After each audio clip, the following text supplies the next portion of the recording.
Thanks, Sean. And obviously, when something like COVID-19 hits, there's a lot of leaders that are coming up with making choices about how they're going to run their business. So how we're going to get customers, how we're going to keep the cash flow running, what's our new strategy, all of those sorts of things, how we're going to respond. But that's only part of the choices you've got to make. The other part is how you're going to communicate what you're going to do. And around communication, there's obviously a bunch of choices to be made that are absolutely critical. And people don't spend that much time on them. Everything from the structure, what you're going to prioritize, maybe there's a call to action in there, the language you're going to use, what are the audience concerns. So there's a whole range of things to consider, and we're going to go through those in the response story. But Anecdote's really got a philosophy that we want to show rather than just tell you things. So what we've done is we've put together 2 examples of response stories. I'm going to allow you just to listen to those and see how you notice the difference between them. Now, just for context, we made up a fictional story about Steve, and Steve's a general manager of a bank, a fairly large Australian bank. You have banks in your mind at the moment, haven't you, Paul? I do have banks in my mind.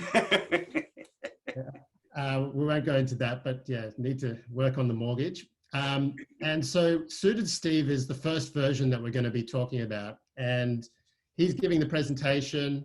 You'll hear him give his rational approach, and then we'll switch to Storied Steve, who's going to give you a second version of the program. Steve is the general manager of the lending group, the lending business of this large bank.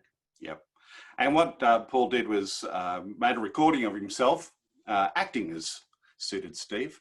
So we're about to hear that. So have a listen. It goes for about 90 seconds, and have a look at that, and we'll compare that to another version. Welcome, everyone. I want to talk to you today about our strategy for dealing with COVID-19. It's been a big knock and presents a major challenge to all of us. In response, we need to show now more than ever that we are customer-centric and demonstrate our commitment. Thankfully, I assure you our balance sheet is strong and we're in a good position to help. Together, we'll respond to COVID-19 by focusing on 3 priorities. Firstly, we'll take steps to help our small business customers secure cash flows, and we'll link cash flow analyses across industries to spot mutually beneficial funding arrangements. Secondly, we need to offer mortgage refinancing options and spread payments to optimize their long-term viability. For example, I ask you to all go the extra mile for customers in managing their particular situation. And thirdly, we need to accelerate processing time on our loan applications within compliance guidelines. Management will back you up on this. By pursuing these 3 priorities, we aim to see a 20% growth in lending and forecast a 35% share price rebound within the next year. I'm personally proud to lead each and every one of you through this unprecedented time. Together, let's make it happen. Okay, so that was that was Suited Steve, wasn't it? Let's now look at the next one. Do you need to set this up or just play it? I'll play it. Okay, this is Paul again with another version of the response story. Welcome, everyone. As a banker, when somebody asks you what you do for a living, how do you typically respond? I know personally, I often hesitate. And that's because in the past, it feels like banks have been on the defensive. We've had numerous investigations, we've got strict new regulations, and certainly negative headlines in the press. I felt it really acutely 2 months ago. I escaped the office one Friday afternoon and went for a surf down at Bronte Beach. I greeted one of the locals out there, Blake, and he completely ignored me. He dived under the next wave and swam away. And it turns out that Blake had recently lost his home, and he felt that his bank, our bank, had been too focused internally on the numbers and didn't help him out. So he wasn't in a welcoming mood, and I certainly felt on the defensive. But then something happened. We were all knocked over by another wave, by COVID-19. And instead of being on the defensive, people are actually looking to banks to be the backbone of the economy. And you don't have to take my word for it.